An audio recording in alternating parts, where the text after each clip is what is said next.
আসসালামু আলাইকুম গাইস, সবাই কেমন আছেন? আশা করি ভালো আছেন। আলহামদুলিল্লাহ আমিও ভালো আছি। আপনাদের সবাইকে আমার আর একটা ব্লগে স্বাগতম। গত কয়েকদিন আগে আমি ডিসকাউন্ট লাভার বাংলাদেশ ফেসবুক পেজ থেকে কম্বো প্যাকে একটা ব্লুটুথ ও ঘড়ি অর্ডার করি। তো আমি এখন যাচ্ছি সেগুলো রিসিভ করার জন্য। কত টাকাই বা নিল, সেগুলো ভালো নাকি খারাপ সেটাই আজকে আপনাদেরকে দেখাবো। তো পুরো ভিডিওটা দেখতে থাকেন। আমি লোকেশনটা দিয়েছি আমাদের বাজারে, তো আমি এখন যাচ্ছি বাজারে সেগুলো নিয়ে আসার জন্য। আমি যখন বাড়ি থেকে বের হই তখন আমি আমার এই বন্ধুকে কল দিয়ে বললাম যে বের হও, আমরা একটু বাজারে যাব। সে আমাকে তখন বলল দাঁড়া 5 মিনিট লাগবে, তুই বের হও, আমি আসতেছি আয়। আর আমি এসে 10 মিনিট বসে রয়েছি, তারপর সে আসছে এখানে। এখন আমরা এখন চলে আসলাম আমাদের বাজারে। তো আমাদেরকে এখন যাইতে হবে আমাদের বাজারে যে মসজিদ আছে ওইখানে। আপনাদের সাথে দেখা হচ্ছে মসজিদের সামনে যাওয়ার পর। আমি এখানে এসে আমার নাম বলার সাথে সাথে ডেলিভারি ম্যান আমার প্রোডাক্টটা আমার হাতে দিলেন। আমি ডেলিভারি ম্যান থেকে আমার প্রোডাক্টটা হাতে নিয়ে দেখতেছিলাম সবকিছু ঠিকঠাক আছে কিনা, কারণ আমি ওনাদের সাথে কথা বলে নিয়েছিলাম যদি কোনো সমস্যা হয় তাহলে আমি প্রোডাক্টটা আবার ফেরত দিয়ে দিব। আমি আগে কোনো টাকাও দিই এবং ডেলিভারি চার্জটাও দিই নেই। আমি খুলে দেখতেছিলাম যে আমাকে যেরকম দেখানো হয়েছে সেরকম দেওয়া হয়েছে কিনা। তারপরে দেখলাম যে না, সবকিছু ঠিকঠাকই আছে। তারপর আমি টাকা দিয়ে আমার প্রোডাক্টটা বুঝে নিলাম।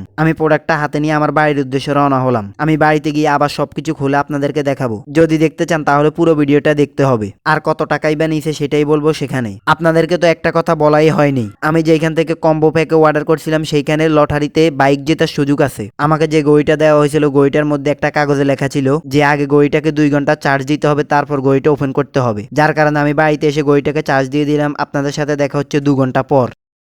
তো আমি এখন আপনাদেরকে আনবক্সিং করে দেখাবো। প্রথমে আমি আপনাদেরকে ঘড়িটা আনবক্সিং করে দেখাবো। তো ঘড়ির সাথে কি কি দিছে সেটাই আপনাদেরকে বলবো। এখন আমার হাতে যে কাগজটা দেখছিলেন ওটা হচ্ছে লটারির কাগজটা। তারপর আপনাদেরকে দেখালাম ঘড়ির বেল্ট ও চার্জারটা। তারপর আপনাদেরকে দেখাবো সেই কাঙ্ক্ষিত ঘড়িটা। এবার আমি আনবক্সিং করব ব্লুটুথ ইয়ারফোনটা। আনবক্সিং করার পর অনেক সুন্দর একটা ব্লুটুথ ইয়ারফোন পেলাম আমি। এই যে দেখেন, এইটাই হচ্ছে সেই ব্লুটুথ ইয়ারফোনটা। এখন আমি ঘড়িটা হাতে দিয়ে দেখতেছিলাম সবকিছু ঠিকঠাক আছে কিনা। দেখলাম যে না, সবকিছুই ঠিকঠাক আছে। তো আমি এখন আপনাদেরকে বলবো আমার থেকে এই কম্বো প্যাকটা কত টাকা রাখা হয়েছে। এটা আমার থেকে রাখা হয়েছে 1000 টাকা। ডেলিভারি চার্জ 130 টাকা, মোট 1130 টাকা। আপনারা নিঃসন্দেহে এই পেজ থেকে যে কোনো জিনিস অর্ডার করতে পারেন। উপরে ক্যাপশনে আমি পেজটাকে মেনশন করে দিব। তো আজকের ব্লগটা এই পর্যন্ত। যদি ব্লগটা ভালো লাগে তাহলে ফটাফট লাইক কমেন্ট শেয়ার করে দিবেন। আপনাদের সাথে দেখা হবে আরো একটা নতুন ব্লগ নিয়ে। ততক্ষণ ভালো থাকবেন, সুস্থ থাকবেন। আল্লাহ হাফেজ।